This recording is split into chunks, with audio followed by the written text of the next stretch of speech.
Hey there, welcome to another Cooking Paleo with Anna. Today we are going to make the famous almond butter chocolate chip cookies.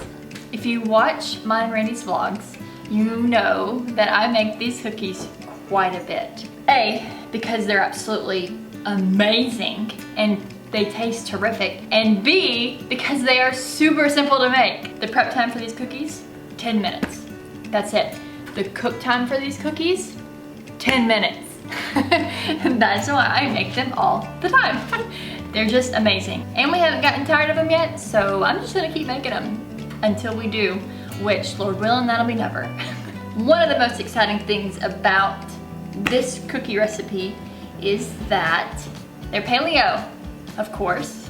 Paleo chocolate chip cookies. It doesn't get any better than that. This cookie recipe can be found in this absolutely phenomenal book. This is actually my very first cookbook to buy when I knew that Randy and I were going paleo. And so it has a special place in my heart, but also because this recipe belongs in this book. So I love it for lots of reasons, but mainly because she introduced me to these cookies. The recipe for the cookies I think can be found on page 226. And if you're interested in this book, I'll have the link down below where you could purchase it. Because I've made them so many times, I've kind of changed up the recipe a tad bit from the way she says to do the recipe. She makes hers look really pretty because she has an extra 2 steps in her recipe that I just don't do anymore because it's quicker not to do it. But they still taste the exact same. It doesn't change the taste. It's just her cookies are two-toned. One side's darker and the other side's lighter. And so I just skip that step and I add the cocoa powder to the whole mixture. So if you do get the book and you're looking at her recipe, that's why mine will look a little different. But they both taste the exact same, I promise. All right, before I go any further, I want to just talk about the certain brands that I use for this particular recipe. As far as brands go, as long as they're organic and non-GMO, there's not really a wrong or right brand, but I've just gotten in a habit of using these certain brands, and so I stick with them because they work for me. I always use this type of salt, Redmond's Real Sea Salt. It's phenomenal. Like, there's so many nutrients in this type of salt. It's Himalayan salt. I highly recommend this brand. I love this brand of coconut sugar, but it's rarely on sale, so I do tend to swap up the brands for coconut sugar that I use. But this tends to be my favorite for some reason. I don't even know why, but I like it more. For the brand of almond butter, it doesn't matter what brand you use. If you're going paleo-ish with this recipe, just make sure the brand that you choose is non-GMO. And always, again, I'll make sure you always check the ingredients. Super important.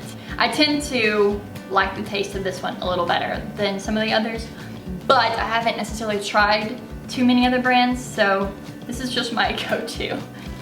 And the last brand that I'm going to specifically mention are these heavenly dark chocolate chips. The brand is Enjoy Life, and it's the only chocolate chip brand that I use because it has no dairy, no soy, no gluten, of course. They taste amazing and very paleo friendly. So that's always exciting. If you're full paleo, you need to watch the sugar count on them. Just so delicious. I may keep these on hand at all times in case I need to just snack on them too. So that happens. Let's go ahead and get started. The first step is to preheat your oven to 350 degrees. Like I said, the prep time for these cookies is about 10 minutes, and the cook time is also 10 minutes. Also, it should be noted that this recipe, the ingredients that are listed out, makes about 10 cookies.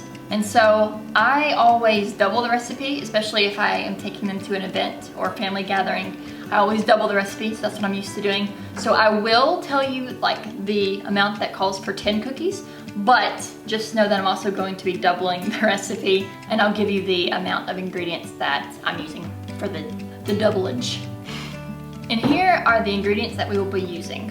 But remember, I will be doubling what I'm telling you. 1 cup of almond butter, 1 cup of coconut sugar, 1 egg, 1 teaspoon of baking soda, 1 teaspoon of vanilla extract, a pinch of salt, 1/2 cup of the dark chocolate chips, give or take a few or the whole bag, and 1/4 a cup of the cocoa powder. After you've gotten your ingredients all together, the first step is adding the almond butter and the coconut sugar to the bowl. I know I told you 1 cup, but I am using the whole jar for this time because I need a lot of cookies for tonight. Not all for me. I'm going to a friend's house later. So this video worked out perfectly. Next, add the coconut sugar.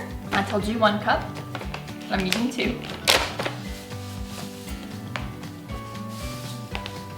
You're going to want to mix these 2 ingredients together with a wooden spoon or a Danish dough whisk. And I had a friend send this to me. Thank you again, Kay. And she ordered it from Amazon. And when I first got it, I was like, oh, that looks really neat. But mixing this recipe and just really mixing anything together, this works wonders. I don't think I'll ever prepare this recipe without my whisk. Mixing the 2 together until they're mixed well can take, up to like 4 or 5 minutes. So it is a process, but the end result will look something like this. After it's all mixed together, you're going to want to add your egg, or in my case, 2 eggs.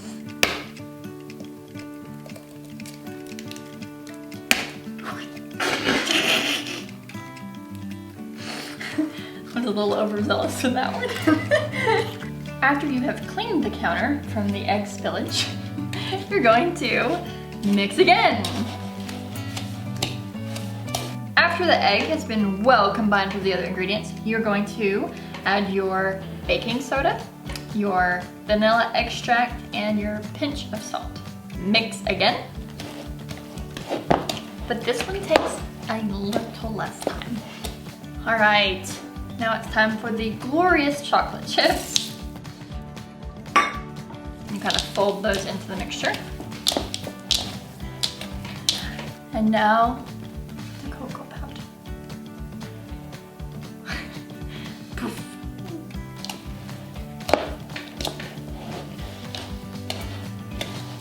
Once the cocoa powder has been all mixed in and it looks just nice and delicious and dark, it's time for the really fun part.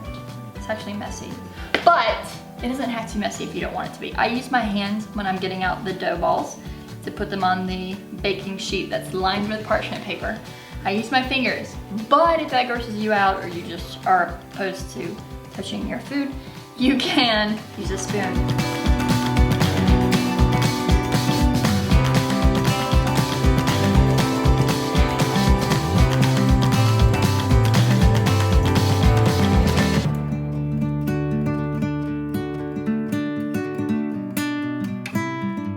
After you have placed the dough balls onto the baking sheet, just kind of lightly press with a fork to just kind of flatten them back more into a cookie shape than a ball shape. Now into the oven they go.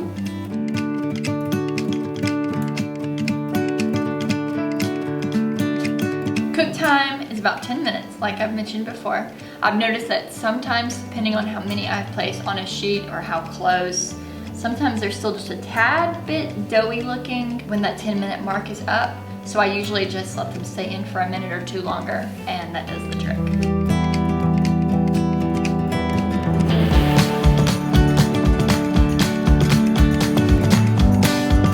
After they have cooled for about 10 minutes or so, you can add them to a platter and they are officially done. Look how delicious. It's hard to believe that such a simple recipe results in such a fabulous tasting cookie, but I promise these are amazing. And if you try them yourself, I want you to let me know what you thought of them. Let me know, did you like them? Were you pleasantly surprised at how good they tasted?